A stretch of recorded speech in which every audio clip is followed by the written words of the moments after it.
I've known you for 10 plus years, right? We met, I think, we met doing some business meetings about the network. Yeah. And technology. We started with tech, and we ended up in my living room in Newport Beach. And then you turned me on to my first Coachella. Oh yeah. Which wasn't even really like about Coachella. It was more about like the atmosphere around Coachella. The environment is amazing, isn't it? And you guys are doing it the best of the best. Well, Madison Club. The Madison, I mean, I can't remember. Oh, that's right. It was the Madison Club. Yeah. Oh, I forgot. Now I'm across the street. You know, I'm working my way back to the Madison. I did a concert in your arena in your house. Oh, that's right. Hit a button in the family room. Some little den turns into a concert hall. Yeah, isn't that crazy? That was pretty amazing. And that room was floating, so you could sleep next door and it wasn't that loud. Yeah, that house was... All the instruments were already set up, guitar, keyboards, bass, everything's just there. Well, it was on hydraulics, so the house was built, and that room was specifically on hydraulics, so we didn't annoy the neighbors. Exactly. So people could just do whatever they wanted. And remember when we had a MidgePack in there? Wasn't he rapping with you or something? Remember? The little homie? The little homie? Yeah, we actually wrote a song. Did you? You and MidgePack wrote a song? We wrote a song live in the house. You know, back then everybody wasn't filming everything with their phones. We probably would have had some good... We would have had great content. Well, I think also Pat, the property manager, was there. Remember my property manager? Wasn't he rapping with you?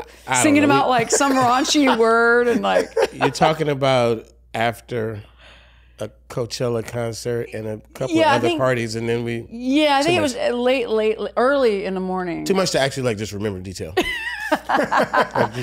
It's funny because Andrew, Too Short and I, so David, his manager, came up with an idea that we were going to do, because we kind of, it's funny how, for me, we're yin and yang. Is that appropriate? Whatever. Yeah. And so he came down to Newport and we called it Too Short in Newport.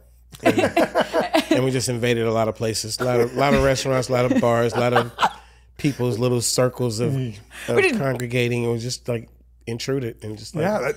Yeah, people need that. Just... No, but people were insane. Like, I brought him to the Madison and everybody was like, oh, I didn't even know how, the very first time we went to Bayside, Balboa Bay Club. Balboa Bay Club. And we just have like lunch or something. And the staff is like freaking out. That's awesome. She's like, I know Too Short, I know this, but then she's like, who are you? Like I didn't understand it. I come here all the time. They don't act like this, and the staff is freaking out. They're like, do you need anything? So I think she started experimenting. Like, well, let's see what if I take Too Short here. See what happens. We went to she had her most fun with the widowers and the divorcees. Oh yeah. She's like, Too Short. And remember they were dangling you around. So remember we went on Steel Plat's yacht? You know, I don't know if somebody found me and he said, yeah, man, you know, kind of jokingly, this was recently too, he told me, he said, yeah, you were with Elizabeth Vargas. Yeah, you guys messed up my boat. And I was like, I don't know anything about that. Really? Yeah. Wait. But he was being funny about it, but he was serious. He said, you guys messed up my boat. Who? We couldn't have been Steel. He said, you jumped on my boat with a bunch of people and messed up my boat. So that's the only boat we jumped on. I bet you it's who he sold that boat to.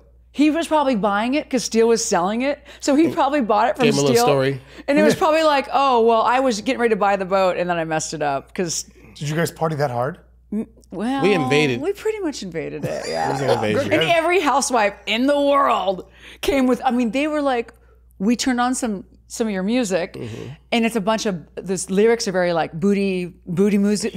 Shake that monkey. And literally they were pulling their pants up to all the way to their boobs and just turning around, lining up. And these are women that I would never think do this, just shaking it like, I was like, in front of everybody at the restaurants, because it was parked right out front. We were bar hopping on the boats. Yes. And then... she knows how to party, doesn't she? And we were actually like, I think one time we had a camera crew and it was Too Short in Newport. Yeah. We did a lot. Well, then after that, David got all excited, your manager, and he's like, let's do a show called Too Short in Newport. We shot a pilot one day. Yeah. We never... Yeah, and you wrote me a song, by the way. I want to see that footage. I know, he still has it. He's never given us that foot. I was juicy too. I was 30 pounds heavier. I was like, oh man, I don't even know. I mean, I was right up your alley. Good living. Oh, that's hilarious. Well, but also I think it's great because, you know, in Orange County, it's you get a lot of really wealthy people that think that they're all that, you know, and then you have successful people that think they're all that. But then they have you, who you're both, but you don't act like you're all that. You walk in a room and people just, because you're the people's people or person, and everyone just respects and loves you because, you know, they know your story, they know your back end. And today I really wanted to dive into, you have weathered the storm for 44 years. Your first album came out. Was it 44 years ago? I don't try to count the numbers. Okay, well. I thought it was 41. 41. You just had your birthday, and you're 28, right? Plus 30. So he's 50. You're 58 years old. You just, I mean, so you've been around for a long, long time. And so we're going to talk about kind of how you went from there to here in that amount of time. The 80s where you were like coming into your own, right?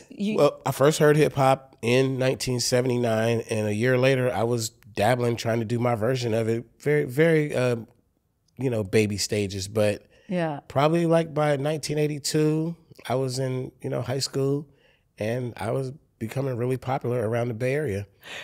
But let's back up a little bit. I know that you were born in 1966, right? And you were born in Los Angeles. Okay, now it says all over the internet that you're native to Oakland. So explain how that... I moved to Oakland after the 9th grade. My mother moved to the Bay. And I kind of was a kid. My parents had split up, and I wanted to just not leave home. So I devised a... you know, kid little plot to like, well, let me move in with my father, and you know, everything was cool.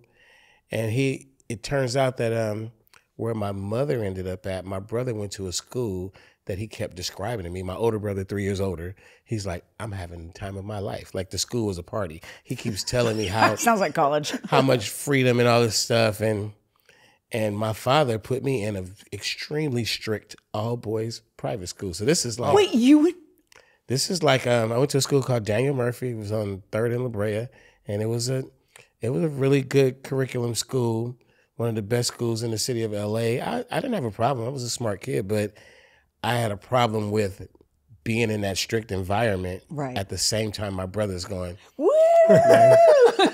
He's saying stuff like, man, we smoke weed on campus. High school. We're getting laid every night. Yeah. You're like, come and go as you please. Like they used to have lunch. Like I did go to the school the next year, and they used to have dances at lunchtime. Like he's like, we have parties at lunch. I'm like, what? Really? As you're sitting there with a bunch of dudes, like we went to the wrong school. We went to the wrong school too. Then it was a very diverse, like you know, it was